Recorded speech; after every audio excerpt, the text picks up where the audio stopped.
Hey everybody, welcome to another edition of American Rambler. I am your host, Colin Woodward. Thank you for listening to the podcast. On today's show, I am going to talk about the 2020 film, The Kid Detective.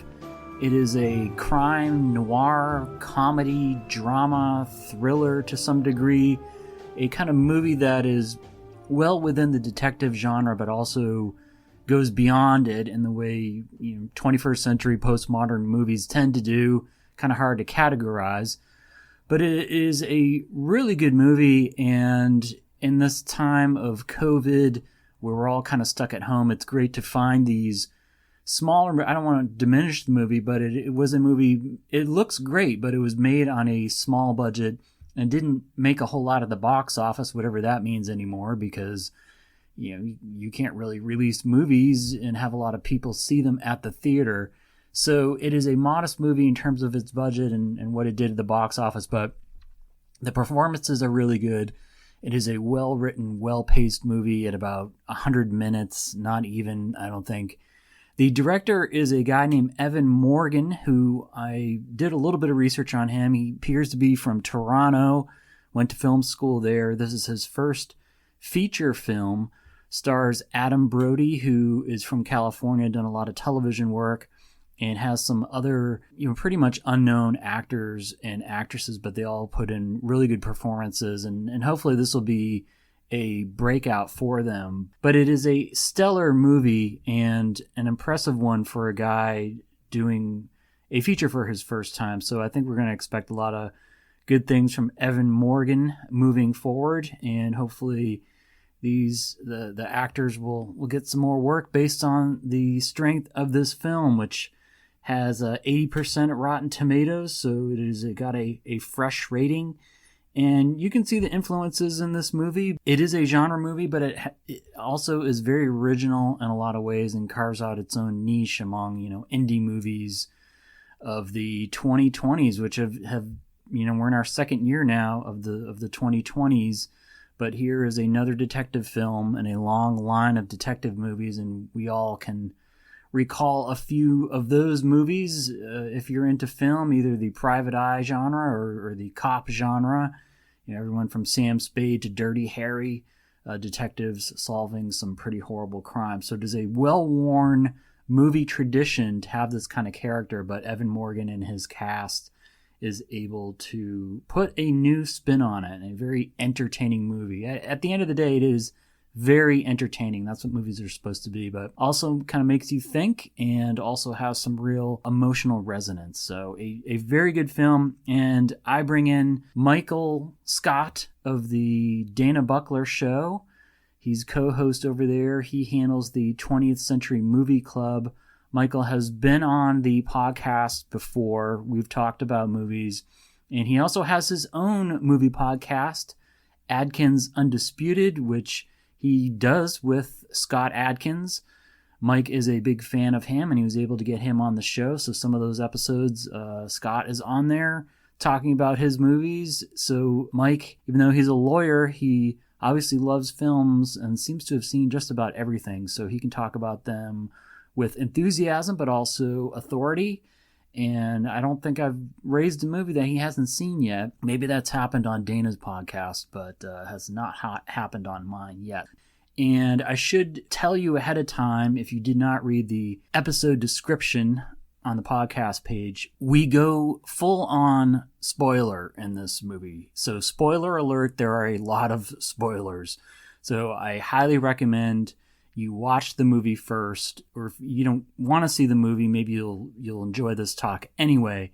But if you want to see this movie and you want to preserve those surprises for your experience, do not listen to this first, okay? Just want to be very clear with that. And this is not the kind of show that gets a whole lot of response from people via emails. It does not get a lot of response on Twitter, but I don't want to get any mad tweets or whatever saying you spoiled this movie for me, because I am really annoyed when people do that on Twitter. I would never do that on Twitter with this movie. I think by the time you listen to a podcast about a movie, you should probably have watched it. So you have been warned. Big time spoilers, especially with the ending. Okay? All right. Here it is, me and Mike Scott talking about The Kid Detective.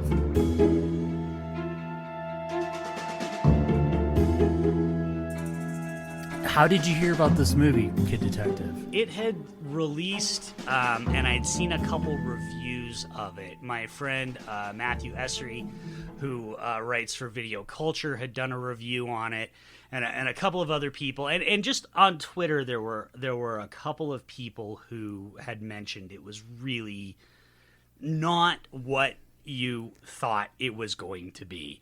And I am an avowed fan of the OC. I watched the OC all the time when it was on. I have gone back and rewatched it a couple of times. And so obviously I am a big Adam Brody fan.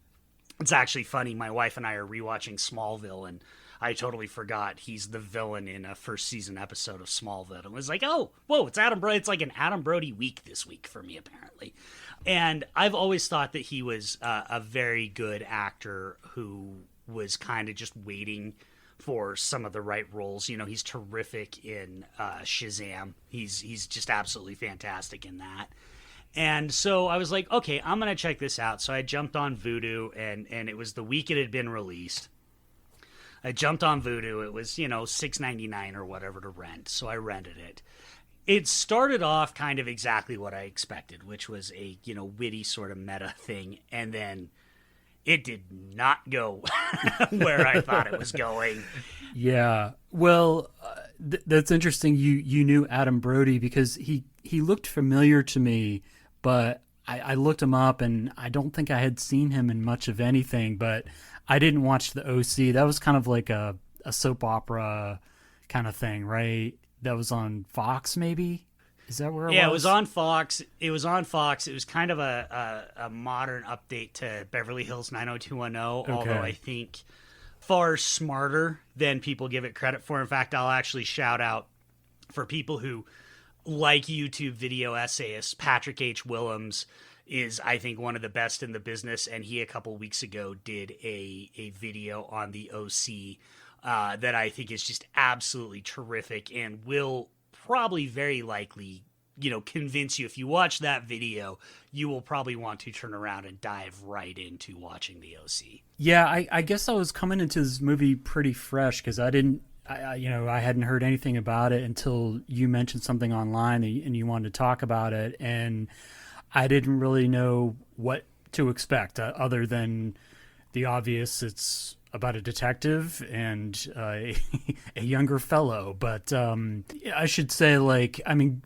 don't hold back with any spoilers. I can put a disclaimer, watch the movie first, because if you want to talk about something that kind of gives away a plot point or the ending, that's fine, because I think you do kind of need to reckon with the ending of this movie if you want to talk about it. Yeah, we can't really talk about it without spoiling it, because so much of what left me just absolutely gobsmacked about this movie. And I appreciate you reaching out to me, because I put out there that I was like, I need some of my podcasting friends to invite me to, because unfortunately my shows, the format of both the 20th Century Movie Club and obviously Adkins Undisputed, I didn't have a venue to talk about this movie. Otherwise, I'd have just ripped off just sat down and torn out a podcast right after I was done watching it. But so I appreciate you reaching out to me and giving me the venue, because so much of what makes this movie what it is the last 15 minutes. Yeah. That is some of the most powerful piece of filmmaking I've seen in quite a while. But let me ask you, Colin, did you grow up on Encyclopedia Brown stories at all? Was that ever something that you read when you were a kid? I did not. I know what you're talking about. I'm guessing you did. I absolutely did. I had a whole collection of Encyclopedia Brown stories. Should I explain what they are, or should we assume that people know what they are? Yeah, go ahead. So for those who don't know, Encyclopedia Brown are these series of children's books that are made up of short, 5 to 10 page stories about this kid detective and his friends who solve mysteries in the neighborhood.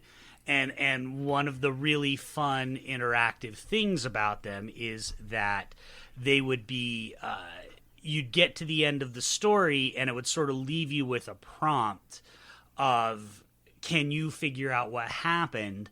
And then you would flip to the back of the book and there it would explain how EB solved the mystery and what actually happened and stuff like that. And if you got it right, you got a really good feeling and you could kind of pat yourself on the back. And if you got it wrong, you still learned something about deduction and stuff like that. And so they were these really fun books to read as a kid. And what I love about The Kid Detective is that's basically our starting point, right? Is we start with Brody's character as a 12-year-old genius detective who solves all these mysteries in the neighborhood and then sort of takes it to its logical conclusion, I guess you could say. Now, with the Encyclopedia Brown, that was the name of the character in all of these, so he was in every book? Is that how it worked? Yeah, he was the main character, and he had a couple of friends who would help him out, and there was a guy who was typically always usually the person who was responsible for what was going on, an older teenage bully in the neighborhood, and so he would. EB was always trying to, figure out how this guy was committing, stealing neighbors' dogs or stealing bicycles or throwing eggs at cars. Everything in it is incredibly low stakes, which is what you want if it's a kid's series of books, right? Yeah. And in fact, it was popular enough in the early 90s. HBO had a series. They made it into a TV series directed by the great Savage Steve Holland, who did Better Off Dead, the John Cusack movie. Okay. And so, but they're really good for introducing kids to the work of sort of mystery and crime novels. And I think there's not a person who really likes mysteries that maybe didn't, at least if you're of my vintage or older, grow up sort of reading Encyclopedia Brown. They were written by a guy by the name of Donald J. Sobel, and he died in, I think, 2011. And so the books, unlike the Hardy Boys or Nancy Drew, where those are just continually published with an endless parade of ghostwriters, Encyclopedia Brown is not really being published anymore. They're just republishing or periodically republishing the original books. Okay. Well, that's interesting. You're into those books. I kind of feel like everybody has their guy growing up or girl in the case of Nancy Drew. I kind of forgot about the Hardy Boys, but yeah, that's another one. It's kind of like at some point in your life, you're probably going to get into detective stories in one way or another. And for me, it was Sherlock Holmes. I kind of jumped into that when I was about 12 or 13 or something and really got into that. And I guess, one of the worries I had maybe about this movie is since it is about a detective, you kind of go into it. Maybe I was a little worried. It's like the detective genre has been done so many times, and it's kind of like, how's there going to be a new spin on this? And you talked about Brick, an earlier movie, which I rewatched this week actually because it had been a while. It's kind of similar in some respects, because it's about a younger detective, but we can compare them a little bit if you want, but tonally there's some striking differences. But, I try to think of movies that have had detectives or whatever, like it is a very stuffed genre, but at the same time, it's almost kind of hard to screw up. I guess some people have screwed it up, but I feel like as long as it's a pretty decent script with an interesting character, it's going to be an interesting movie. And this was definitely an interesting movie, and then some. But when you first were kind of watching, were you a little worried it was a little too comedic or whimsical or something like that? What I was really most worried about was that it was going to be this sort of like meta hipster, ironic update on Encyclopedia Brown. We've seen so many movies and TV shows where they take things, even if they're not directly, but they're influenced by sort of kids stuff, and they try and make them all hipster and edgy, and I was really, really worried about that when I started watching this. It's part of the reason that it took a couple of reviews and a couple of recommendations from people I trust to actually think about. Because the other thing with Adam Brody is his character on the OC is very much a sort of ironic hipster guy.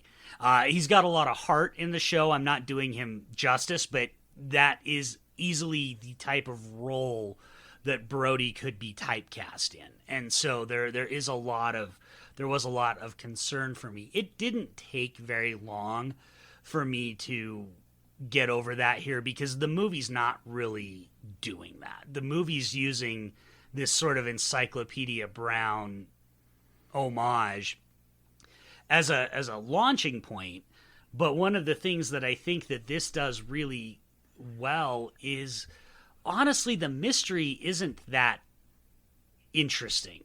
It's more about the story of this character who has, peaked at the age of 12 and is now 32 and is 20 years removed from the best days of his life. And, we should say that part of the reason that everything fell apart is he couldn't solve a kidnapping when he was 12. That is going to be very relevant for the movie. And he's been kind of a dumpster fire since. And I think Brody brings just such an empathetic humanity to the role that it really, one of the things that I said after I watched it on Twitter was that there's actually not a lick, not an ounce of irony to be found in this movie. Everything in this movie is earnest and sincere.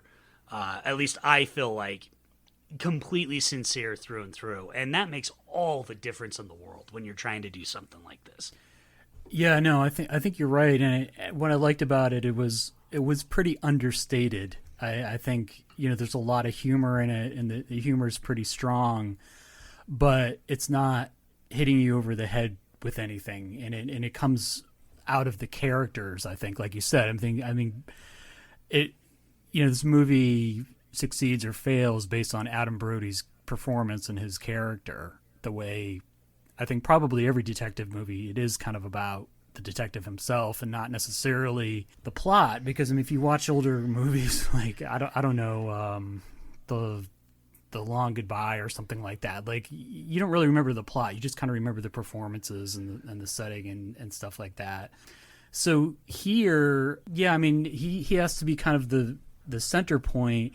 But I thought the script was pretty tight. It's a pretty tight movie. I didn't feel like there were a lot of lines where I was like, I would have cut that, or like this scene goes on too long. I thought it was a very, very well-paced, well-written movie. And I think you've used this word before in talking about movies, and I like it too. But it's like economical. It's a very economical movie. It's about 100 minutes maybe, and I actually watched it twice. I can't remember the last time I've watched a movie twice, like the first week I saw it. Yeah, I just rewatched it a couple hours ago before we recorded because I wanted to make sure it was fresh in my mind.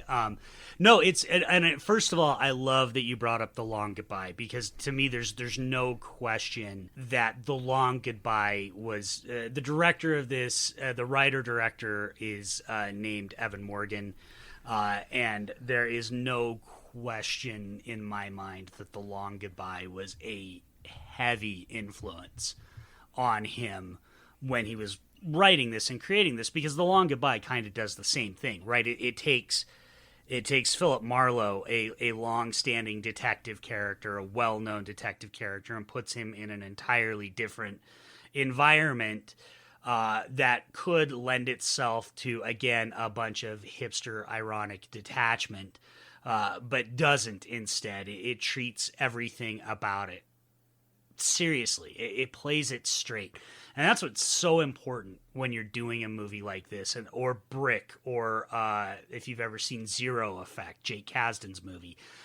There are all these weird deconstructions of detective movies, but they play them straight.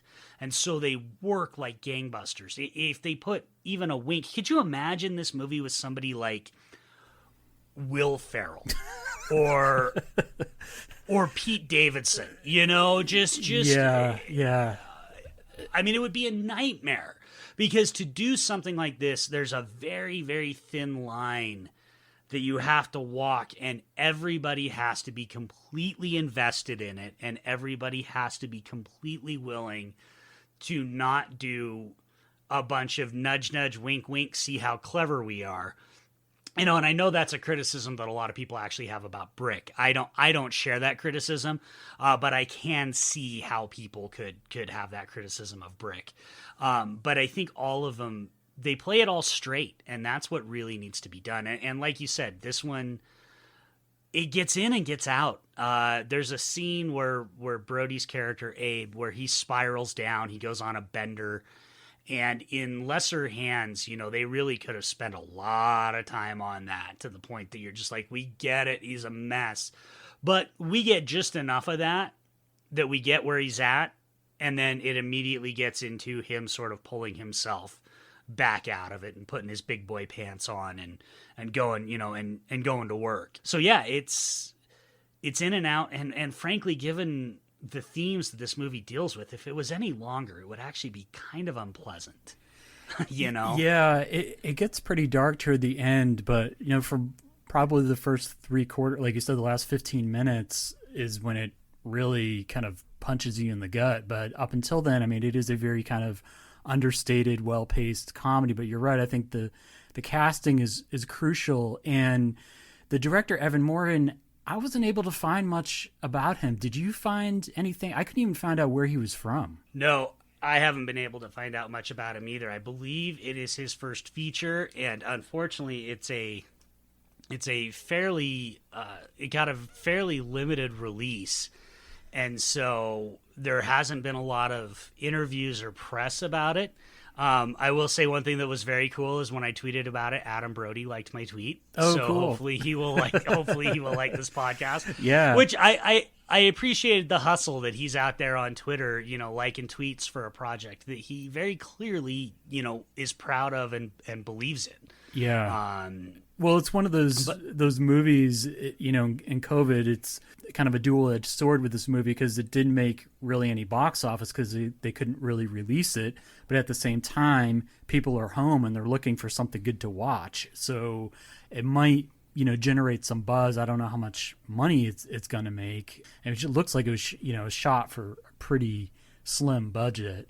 And I was thinking maybe Evan Morgan was Canadian, because there seem to be a lot of Canadians in this movie, and I think it's shot in Canada, but I don't know that for real. But there were a lot of Canadians. It is shot in Canada. It is a Canadian movie. I would imagine it was probably partially funded by. There's a lot of Canadian tax breaks for movies that are filmed in Canada. And if I'm not mistaken, I actually believe even Adam Brody is Canadian. Oh, no, I take that San back. Diego? He was born in San Diego, yep. Yeah. Epic research failure on my part. No, that's okay, because there are a couple of the key roles. I'm not sure how you say her name, but Sophie Nélisse. She plays Caroline, the main female character. She's Canadian. The guy who plays the principal, he's Canadian. And when I was watching the movie, I couldn't really quite tell where it was before I looked it up. I was like, well, it kind of looks like Richmond where I live, but it's much cleaner. So I don't think it's the South anywhere. I'm like, okay, of course, Canada. Everything's cleaner and kind of looks like America. And also people's accents are sort of very neutral, so it gives, in a way, the movie, I think, benefits from that, because you're not distracted by like, oh, that's obviously downtown LA, or sometimes that's a good thing, but here is this. It was kind of a nice self-contained small town world that they created for this guy. Yeah, and it's essential, right? Because the whole point is this has to take place in kind of a smallish town. It's not. Doesn't look like it's super small. It's clearly got, but it doesn't radiate. It radiates a town that maybe has somewhere between 50 and 100,000 people, right? Yeah. Big enough to have some stuff, but not so big that because all of this requires that it all takes place in a small town. The mystery requires that. I'm glad you brought up Caroline. Sophie, Nélisse, I believe is her name. That's how I would say it. It's a French Canadian last name, it looks like, and I don't speak French, so I'm sure I butchered it. Sophie, if you happen to be listening, we're sorry. But in addition to Brody, this doesn't work if she's not as good as she is in this either. And she's just absolutely stunning in it, and she's a very young actress. She has not done a ton, so she is a name that I am going to keep an eye on, because I think she could go on and do some pretty terrific stuff. Yeah, I really liked her in this movie. I mean, she acts very mature, but not in any kind of like pretentious or kind of annoying way. I mean, I don't know if you notice this. Can Adam Brody's character drive? Because it seems like I don't remember him driving at any point in the movie. And I wonder if he was so immature he never got his driver's license. Did you notice that? Yeah, I did. You almost, and that's what's interesting is the movie leads. Yeah, she has to drive him around the whole time. He walks everywhere else, but the movie sort of drops these little hints of backstory that we don't ever get, and it's pretty clear he's got addiction problems, right? He's drinking all the time. There's a scene where he's just railing. There's a drug in it that's called ego boosters, that's basically coke and something else, and he's railing lines of that. And so there's almost a headcanon of maybe he can drive, but this is the type of guy, and people who've listened to me on your show before know what I do for a living. This is the type of guy that probably doesn't have a driver's license because it's been suspended or revoked for DUIs, right? You can just absolutely see that he has, because there's no way he's 32 in this. There's no way he gets to that point without doing some really dumb shit in his 20s. And so, especially given the way his interactions with his parents are, where they're just fed up with him. They're just, well, at least dad is. Mom seems kind of blissfully just optimistic about the world, but his dad has, had it up to here with Abe's way of life. And so I think the movie does a nice job of leaving enough of that in the edges to fill out the character without, again, a lesser movie would bog us down on that. We'd get a montage of him in his 20s going through all these things, and we don't need it. What we need is him telling the backstory of when he's this up-and-coming, precocious kid detective, and then we see that he can't solve the kidnapping, and then we immediately see where he is now, and we know everything we need to know. We can fill in the rest without having to get bogged down in a bunch of exposition and backstory. Well, and another thing I think the movie wisely stays clear of is there's no romance between Brody's character and Sophie's character. There's scenes where you could see them at a diner or whatever. You think, well, a movie might go in that direction, try to create some kind of sexual tension. I mean, obviously she's still supposed to be in high school, so in the context of the movie it would be inappropriate, but that's never stopped Hollywood before. But it doesn't do that, and I admired it for that reason. But yeah, you're right. I mean, he has these addiction problems. It kind of, to some degree, when you're writing a detective story screenplay, I think you have to kind of tick certain boxes with these characters. Like, they usually have some kind of addiction, I mean, Sherlock Holmes has the cocaine. This guy's all messed up. You have, other detectives in literature. They're, either drinking or doing whatever. So he's certainly kind of got that down on his luck type quality to him. And maybe there's some scenes, maybe there's a director's cut that'll come out where there's some things longer.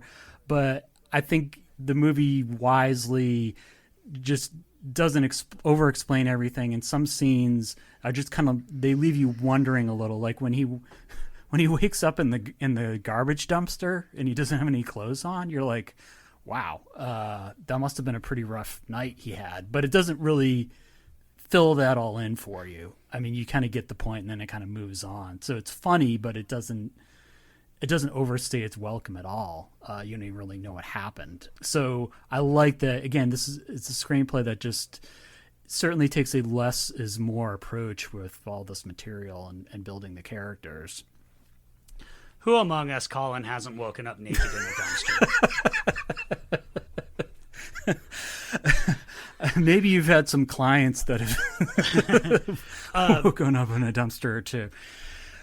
No, but I think the movie does show, I agree with everything you just said. The movie shows admirable restraint. And in an era of filmmaking where showing restraint seems to be, I feel like so many movies now are 2:15, 2:30. I just watched a certain big time travel movie this week that I won't get into what I thought of the movie, but it was, over 2.5 hours long, which is just completely unnecessary for most movies being made. And so I think this movie does show admirable restraint because, again, a lesser filmmaker would be like, look how funny. We're going to show you how he ends up naked in a dumpster. And it's like, no, the funny is we see him railing lines and then we smash cut to him waking up butt naked in a strange dumpster somewhere. Like, we all have imaginations. We can figure out how and we've all, whether you've waken up naked in a dumpster or not, I think, most people have had at least one or two nights in their lives where just say where the night ended was not where it started. How did I get here? And yeah.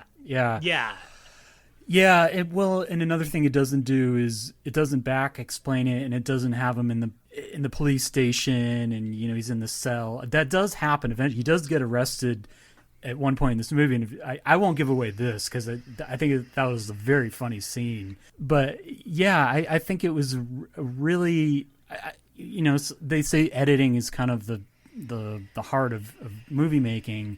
I mean, whoever edited this movie might have been helping the director a lot, or I don't know, maybe the director did most of the editing himself. But I mean, it is very. Again, the pacing is terrific, and yeah, those edits are just perfect, and they don't have to say anything sometimes to get a laugh in this movie. Obviously, he wakes up in the dumpster; he doesn't have to say anything. He's at the police station. Just the shot of the cop's face when he's just looking at him like, what are you doing, man? And even when someone does say something, it might just be one word, and it's kind of the inflection of the actor on one word that really kind of gets the point across.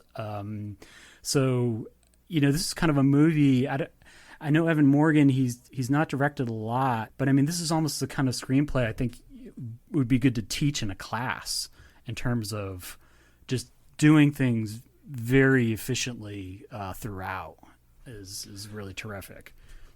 Well, and like a lot of the best detective stories, the detective stories that we tend to hold up as the best ones, for me, in my opinion, the greatest detective author of all time is Dashiell Hammett. They were very efficient as well. And they gave you exactly as much information, not just to solve the mystery, but just to tell the story as they needed. They didn't get bogged down with stuff. It's like one of my favorite lines, I will spoil this line because I think it's hilarious, is Abe has a roommate, and there's a scene where his roommate comes home carrying toilet paper, and Abe goes, "Great, you got my text." And his roommate goes, "Yep. There's nothing worse than walking home with just toilet paper. Everybody knows you got to take a shit." And it's just so understated. And in that single interaction, it tells you everything you need to know about their relationship, right? They are roommates of necessity. These are not friends. The other little character bit that I love is that Abe never knows what friggin' day it is. It's a running joke throughout the movie that he gets, and it ends up becoming a big deal that he keeps getting the days wrong. And it's so clever. And that they do that joke kind of one more time at the end when he sits down with the principal and he's like, "Why aren't you in school?" And he says, "It's Sunday."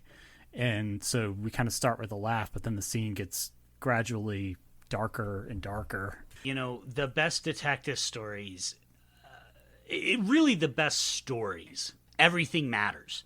And it's exactly like you said. I'm glad you just brought up that example. It's funny that Abe can't remember what day it is, and he keeps screwing up because he keeps asking people why they're not at work or why they're not at school or stuff like that. But then we get to the end, which, at this point we'll spoil it. The principal is the villain. The supportive principal of Abe throughout the movie is now he's the villain. And that entire climax only happens because Abe can't remember what friggin' day it is. And so he breaks into the principal's house on a Sunday thinking that he's going to be at school, and Abe gets caught. And he ends up solving the mystery because he gets caught, basically. But it's a very tense situation that comes back because this funny running gag all of a sudden has very serious consequences to it. Yeah. Well, it's funny, too, because it seems like a perfect COVID movie because he can't tell what day it is. And I think people have that problem right now. You can't tell one day from another. It's like we're kind of in Groundhog Day. But also, the scene where he does get caught and he gets arrested snooping around, it's kind of like everyone's home. Everyone's on their computer. No one's out. So he can't really kind of do his thing as a detective in the way kind of we are now. But also at the, maybe we'll talk about the principal scene first, but I want to talk about kind of the ending, the last minute of the movie and kind of what that's all about. But for me, it was, I know this wasn't necessarily why, but I was kind of like, oh, he's having his COVID moment here. He's just breaking down because everything has just been so stressful and such a mess, and he just can't stand it anymore. And I've had some of I haven't woken up in a dumpster during COVID, but I've definitely had those on the couch wanting to cry moments. But let's talk about the principal because, as you said, he's the villain in this. But I just thought that scene with him at the table was just so brilliant. What did you think? It and the very end that we'll talk about are what make the movie, right? Because it's kind of the opposite of what we usually get in a detective. You mentioned Right. You're a big Sherlock Holmes fan, and how do Sherlock Holmes stories and movies always end? With Holmes grandstanding, and I don't mean that in a negative way. That's what makes Right. that's what makes Holmes stuff so fun. But him grandstanding and explaining how he put it all together and who actually did it. And here it's kind of the opposite. Like, Abe figures it out, but he's not the one doing much of the talking. It's the principal telling him. And you get two scenes that I think are just perfect. Two lines. One is when Abe asks him, "Are you the bad guy?" And just the way Brody delivers that line of, like, you can see the yearning in his face of, I don't want this to be true. Please tell me you're not the bad guy. And then another running bit, I don't even want to say gag, but another running bit is people keep asking Abe throughout the movie how many murders he's solved. And he either evades the question or, as we discover, lies because when the principal says, "Congratulations, Abe, you just solved your first murder." It's just like, oh my God, it hits me like a ton of bricks. That scene at the table is a masterclass, as far as I'm concerned, in tension and character and dialogue. That just the first time I watched this movie absolutely floored me. To the point that I'm not being, me, Colin, I'm usually pretty articulate about movies, but I'm having a hard time being articulate about this one because this is a movie that you really feel in your bones. When it hits that third act, you just feel this movie.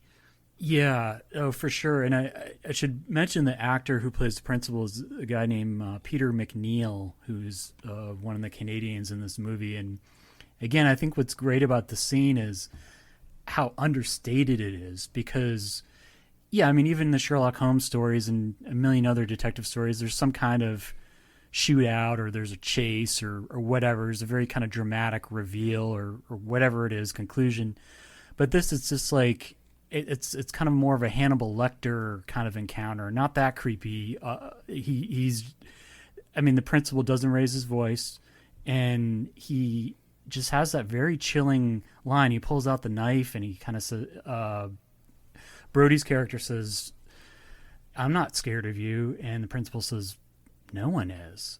And I think it almost kind of has a double meaning there in terms of, well, no one's scared of me because I'm a kind of a soft-spoken guy, but that's also to my benefit as a psychopath, essentially. You know, I can just sort of lure people in. And I thought that made a lot more effective and chilling that he just, you know, he's being so soft-spoken about this and kind of just telling him everything that he's done. You know, what he does, yeah, I mean, I was not expecting that. I was expecting a fight. I was expecting, you know, he chases him out in the backyard or something, but that's not what happens. No, you know, and even just the way he says, I took something beautiful, but I gave something back. And just the understated way he says that and rationalizes. And then, yeah, the other line that's just chilling is, you know, when he says nobody is. And then he looks at Abe right before he, you know, stabs himself. He says, now they'll know what we were both capable of. And it's just, again, because it's understated, because that is, think of, so I just watched The Little Things, the Denzel, Rami Malek, Jared Leto movie that is, the best I can say about it is it was written, directed, and acted, and therefore exists as a movie. Other than that, I got nothing. Yeah. But just thinking about somebody like Jared Leto, the way he would just go so over the top.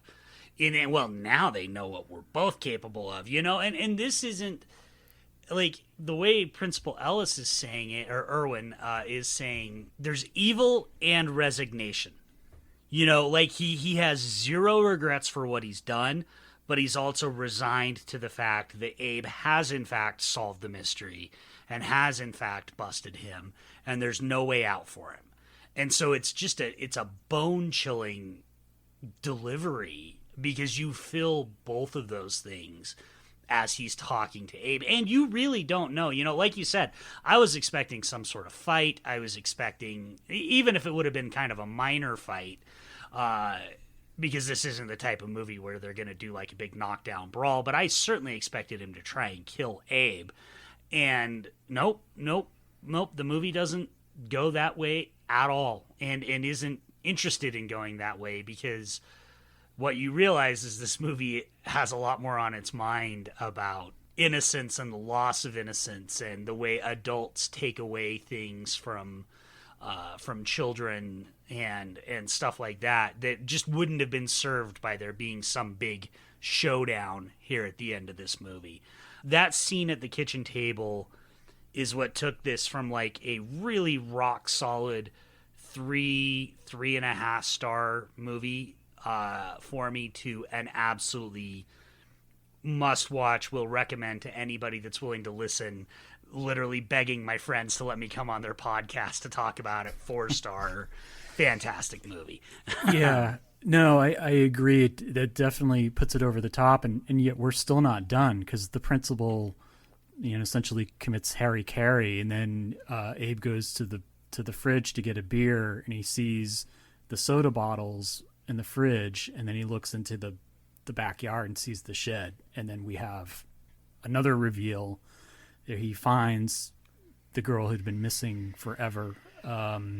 So it kind of has this incredible scene, and it's sort of, I don't know if it tops itself, but there's another layer of drama that unfolds that really just, yeah, I mean, just kind of knocks it out of the park at that point. But it's interesting what you said about the principal's line where he's kind of like giving back. He said, you know, I took something and then I gave it back. It's almost like him killing himself. That's kind of what he's doing for Abe too. It's kind of like he screwed him back when he was 12, and now he's kind of giving back to him by letting him solve the case and, you know, not killing him. I mean, he easily could have done that because, you know, Abe was caught red-handed sneaking around his house, and he probably could have killed him and no one would have found out. But he basically just tells him everything that happened and then kills himself. And then so, you know, Abe's got the case and principal's out of the way and the girl's in the backyard. So it's almost kind of like this big power trip for the principal to, you know, let him solve it and let him live. But no, you're right. I mean, the movie, it could have fallen a lot of traps tonally. I mean, I wonder if, Evan Morgan had thought of the ending first and then maybe just sort of wrote his way to that, or I don't know how he constructed the screenplay. It'd be interesting to find out. But with that kind of very dark last 15 minutes, it really does take it to another level and absolutely makes it a great movie, and one of the better movies I've seen in a while. And like I said, I've seen it twice, so I wouldn't mind seeing it again. I mean, it's kind of one of those movies you could rewatch, because there were plot things I was kind of missing, little things here and there that the second time around I caught that I didn't get the first time. Yeah, I mean, I saw on Rotten Tomatoes it got 80%. I kind of feel like that's too low for this movie. Maybe people just, I don't know. It had 72% audience score. Maybe some people it's kind of left them cold because they don't want to wait till the end for it to get really dark. I don't know, but let's talk about that ending. What were kind of your thoughts on the very last scene with him and his parents in his room? Absolutely, just destroyed me. It's the type of ending that I think, because it's so clever to me, because it sets it up. He solves the big case. His business starts to turn around. We didn't even mention that the whole other big twist is that Caroline is the principal and Gracie's daughter. Right. And she didn't know that, but we check in with her and she seems to be doing okay. But I think it really drives home that point again of things that adults take away from the innocent, because I'm certainly not to the extent that what Abe has dealt with, but given what I do for a living, and for those who don't know, haven't listened to previous episodes, I'm a criminal prosecutor. I have a head full of memories that I don't want. And I can only imagine, the idea here. Abe's holding it together. He's holding it together. His business is turning around. But, we get a glimpse of it when he opens the garage door or the shed door and sees Gracie in there. And, he's just watched a man stab himself in the heart with a pocket knife. There's a head full of memories there that Abe is going to have for the rest of his life. And you get the sense that he hasn't been able to really slow down until that end scene when his parents are there. And his parents are just they're just gosh darn proud of him. And it's like, why are you proud of me? I didn't actually do anything. I didn't save anybody. I didn't, everybody's still dead. Gracie is kind of gonna be a mess for the rest of her life. I just found it to be so powerful. And then weirdly, but smartly jarring when the very jaunty end credits music kicks in, because that really just rattles you when that happens, which I thought was also very clever on Morgan's part. Yeah, the music is really good in it too, I should add. But no, it's almost like he's sort of the biggest victim in all this. I mean, not that he was kidnapped, but, you have to take the movie with a grain of salt to a certain degree that, a 12-year-old would be having any kind of major role in a kidnapping investigation or a murder investigation. It wouldn't really happen. But, I mean, if you take the movie kind of on its own terms, that, yeah, he's had this 20 years where he's just not been able to do anything, and peaks, in middle school, you don't put that kind of pressure on someone that's 12 to find a missing teenager. And, the principal, he says that. He says, this whole town, I can't remember exactly what he says, but it's like the whole town put themselves on your shoulders, and he's had to carry that. So, yeah, I mean, maybe, yeah, I guess we're just sort of seeing the reckoning at the very end of him emotionally, where he just breaks down after everything that's happened. Well, but yeah, and there's a line earlier in the movie where he says he started to wonder, was he the smartest person in the world when he was a kid? And what you find out is, no, he's a big dummy who's been played by this principal for 20 years. Just straight up played by this guy. Yeah. Like, Abe was never even in the game until the very end. And so it's like everything he spent his entire life believing was a lie. He's lost kind of a mentor. He lost a friend because Gracie was his friend when they were kids. He wasn't able, he gave a horrible truth to this young girl, Caroline, just an absolutely nightmarish truth to her. Like, Abe is not this is not a happy ending for Abe by any stretch of the imagination. No. And I think, again, that is where this movie really excels, is because as I said to you when we were talking about it a while ago, I'm like, man, it just goes there. It goes there. And there's not a lot of movies. And when you say that a lot, or when you talk about an ending being dark, I feel like people confuse that with being edgy or stuff like that, or people just dying for no reason in movies. This is... everything here logically comes out of the story that they are building. There's nothing here that isn't logically based on what they've told us, but it commits to that ending in a way that a lot of movies I don't think would have the guts to. Yeah, and I mean the movie works at a number of different levels, but to a large degree it's about growing up, and that he hasn't really grown up yet. Because if you're a real detective, I mean, you work in law and criminal law, so you hear all those stories and meet those kind of guys. But if you were a real detective in real life, I mean, you're going to be dealing with just shitty people that are cheating on each other and stealing, killing, whatever. I mean, it's a very kind of ugly business to be in. And so, this sort of reality is kind of crashing down on him at the end.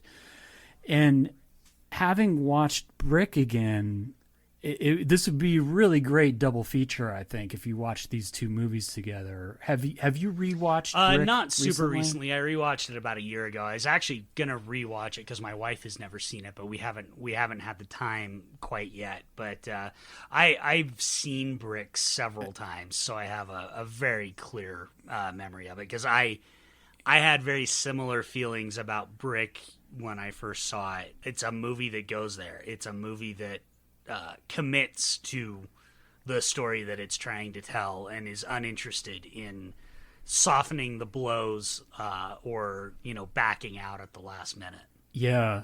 Well, we don't need to deep dive into Brick necessarily, but it is a very brutal movie. I mean, I was just rewatching it, and I did remember quite a bit, but just the amount of punishment Joseph Gordon-Levitt takes in that movie, it's pretty horrifying. And again, you have very similar themes as sort of these kids in this adult world. I mean, in terms of the language, the movies are very different, because Brick is kind of written super stylized, kind of like hyper stylized, really interesting way of speaking. But I do know that's one of the things that a lot of people don't like about Brick, is that it feels a little bit like Rian Johnson, flexing a little bit too much as far as how the dialogue. I think it's pretty clever and I really like it, but I could certainly see where that would throw some people off, and that is very different than the way Kid Detective is written. Yeah, I understand that criticism about it, but no, I thought it was a pretty brilliant movie, and I think Rian Johnson has done some. Well, I don't want to say like his earlier work is better, but I have gone back to Brick, and I thought Looper was great too. Have you seen that? Oh yeah. Okay. And he did Last Jedi. He did. He's done 5 features. He did Brick, and then he followed it up with one that actually not a lot of people have seen that I think is pretty good. It's overall a bit of a failure, but it's a really interesting failure, called The Brothers Bloom. And then he did Looper, and then he did Last Jedi, and then just last year did Knives Out, which is kind of an equally great detective story, but sort of the polar opposite of something like Kid Detective, where it's a jaunty, fun, sort of almost swashbuckling mystery, rather than this very gritty, down to earth type of mystery. Okay. Yeah, I haven't seen that yet. I need to see that. And I can't remember. Did you like Last Jedi? I absolutely adore Last Jedi. I am one of those people.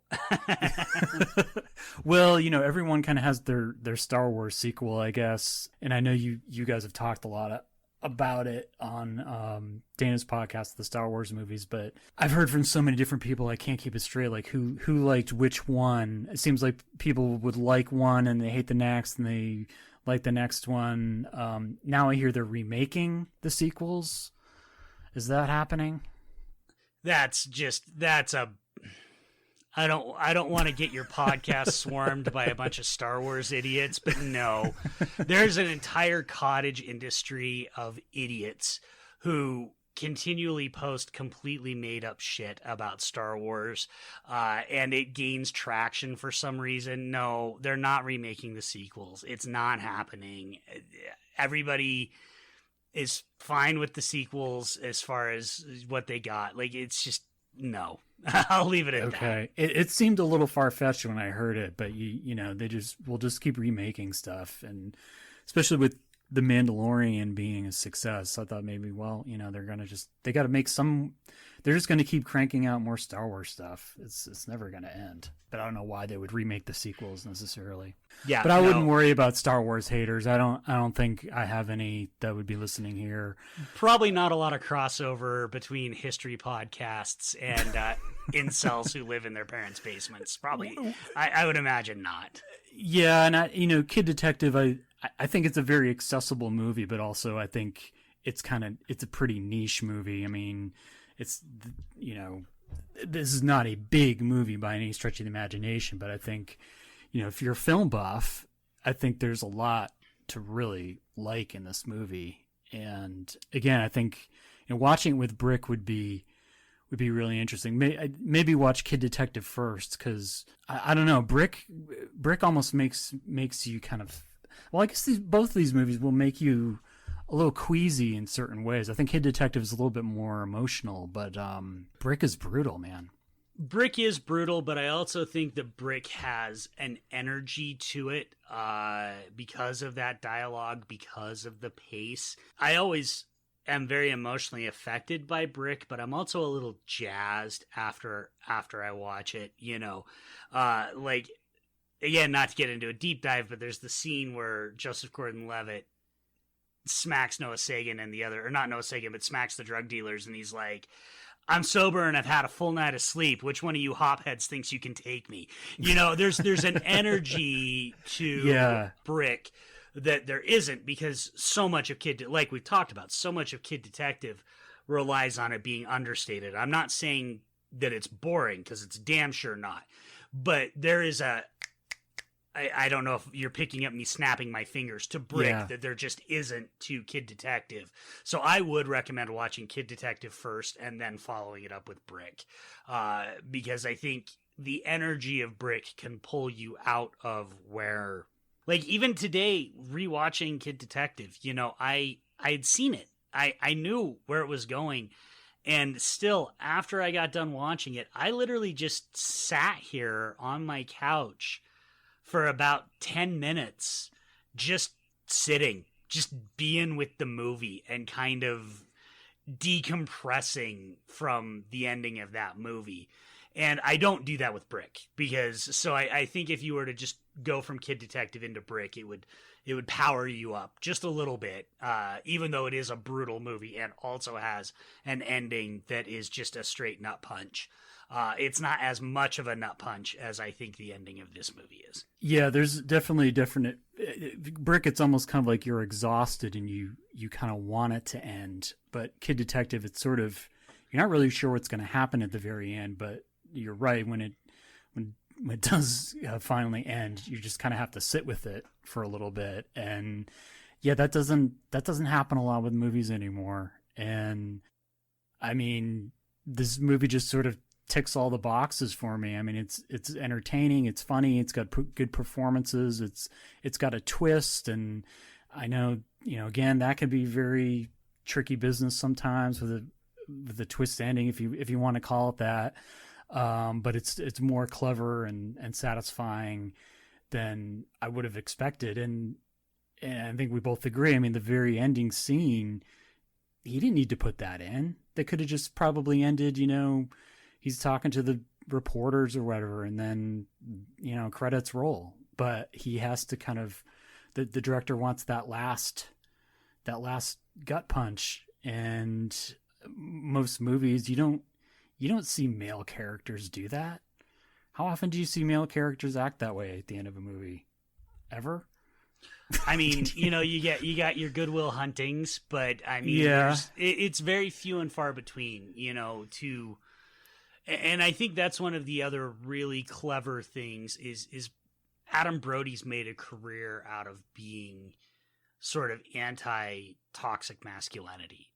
His character on the OC is the antithesis of toxic masculinity, and here they play to that because he does have to be that human, and for that ending to work, and it does work because of who he is and the character he's played. This is, I said this about Sound of Metal, which is another great movie that came out in 2020.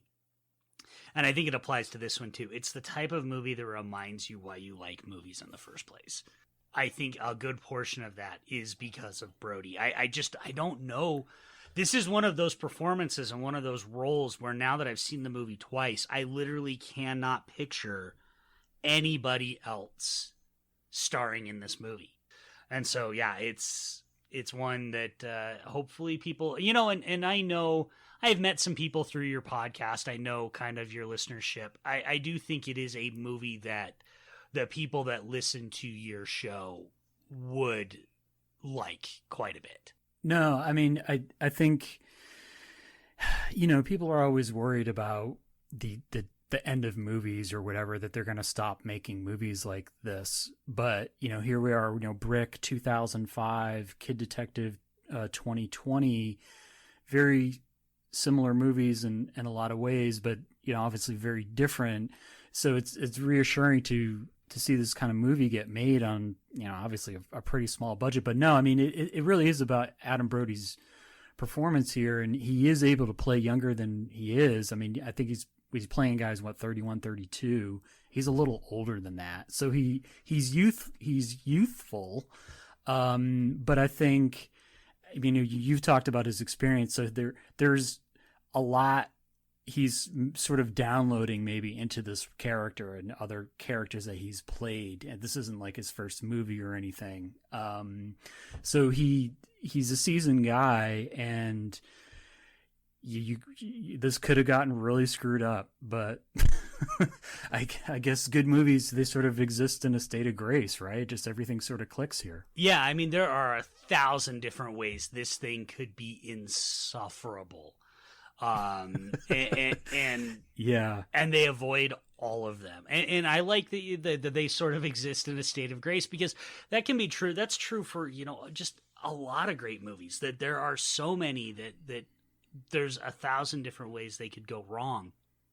And through creativity and talent and dedication, and I think an important part is buy-in from everybody involved. There's just no doubt watching this movie that everybody in this movie's bought in. They're invested. Everybody got this script, and they met this guy who's only directed a couple of short films prior to this, and they all bought in. It's right now as we're recording, it's the Sundance Film Festival here in Utah is winding down. It's remote this year. But for years I would go to Sundance because I live in Utah, so why wouldn't I? And I can't tell you the amount of terrible, just staggeringly terrible movies that I have seen. I have seen far more bad movies at Sundance than everybody talks about Sundance like it's this great film festival where all these classics are found, and that is true, but what people don't realize is that that's like 10% of the movies that are actually shown at Sundance, and most of them are degrees of okay to terrible. And this is the type of movie that could have been one of those bad Sundance movies, if everything hadn't gone right. Because when you see a bad Sundance movie, that's exactly what it is. Everybody else is invested, everybody's into it, but something went wrong. Everybody got too clever by half, or, you get a director that doesn't know how to rein in actors or stuff, and it just becomes unwatchable sometimes. Everything goes right for this movie. Absolutely everything goes right. There is not a thing I think I would change about this movie. I agree. And this guy, Evan Morgan, I'm going to be interested to see what he does next and, how much attention this movie can get. And I mean, I don't know if he can get another movie that's a bigger budget, but I think, I'm not sure how old he is. I think he's maybe early 30s or so, but he seems like he's a pretty talented guy. I'd like to know more about him and, what he would like to do next. But, I don't see a lot of movies, so I can't put together, lists every year of like my 10 favorite, but I would have to, if I saw 300 movies this year, I would definitely probably have this up toward the top. It's a pretty strong film. And I think sometimes the director is just, you got to get out of your own way. I mean, and I think he does that here. You feel that he has a very sure hand as a director, but he's not necessarily trying to put his stamp on every scene the way some directors like. I have that problem with Wes Anderson sometimes. It's like every scene, it's so composed and kind of over directed sometimes if it's not working for me. But here he's just very sort of straightforward, understated, and just keeps things moving. And it all comes down to story. He tells a great story. Yeah, I mean, the real secret to making a good movie, and this is way easier said than done. I mean, what I'm about to say is going to be almost embarrassingly simplistic, but it is, as a director, whether you write it or you're directing somebody else's, you start with a good script. You hire the best damn people you can, and then you get the hell out of their way and let them do their jobs. And that's exactly what I feel like he does here, because, he's not interested in a film by Evan Morgan, right? You know what I mean? Like there's not and this is going to sound like a criticism, but it's not. There's not a particular vision here. His shot selection is relatively basic and straightforward. But when it's such a dialogue-driven, actor-driven, character-driven movie, that's what you want. You want a director who knows, I'm gonna make sure that I frame this conversation like that kitchen table conversation. There's nothing fancy about it, but it is framed and shot so unbelievably well to bring out the nuances of those performances, of Brody and McNeil's performance and their dialogue. It's brilliant direction. It's absolutely fantastic direction. So I'm with you. He is a name that I am going to flag, and I am going to pay attention for when I see it. And right now, whatever he puts out next is a guaranteed must-watch for me. And if he puts out something on par with this, he's going to go in the pantheon of directors for me that just get lifetime passes, that I'll just watch every movie they put out, no matter whether they lose sight of it or not, whether they fall apart or not. I will watch everything they put out. Yeah, I agree. What do you got going on? Do you have anything that you wanted to plug? I mean, I know you got the podcast. Yeah, what you got going on over there? I'll plug, obviously you can always find me doing the 20th Century Movie Club at the Dana Buckler Show, and Dana is starting to fire back up on his end of things, and he's got some interesting stuff coming down the pipeline, so make sure to check us out there. If you like action movies, make sure to check me out. Follow me. Adkins Undisputed is the podcast. You can find me on Twitter at Adkins Podcast, where every week I go through a movie in Scott Adkins' filmography, and I'm joined by him as well as another guest to talk about his movies. I've also started a side series on that called The Future of Action, where I am interviewing up-and-coming fight choreographers and directors and stars primarily from the world of YouTube, because I think that's where the future of action's coming from. So, you can get that if you just subscribe to Adkins Undisputed. You'll get those episodes as well. So that's what I got going on. I record and edit all the time. I feel like basically if I'm not working the day job, I am editing. Yeah, I hear that. So yeah, you've definitely been busy. Well, good luck with that. And yeah, I'm glad we were able to talk about Kid Detective. And, if you ever want to talk about anything, any movie, just let me know and we'll get into it, man. I'll do so, man. I really appreciate you. I really appreciate you giving me, I really felt like I needed to.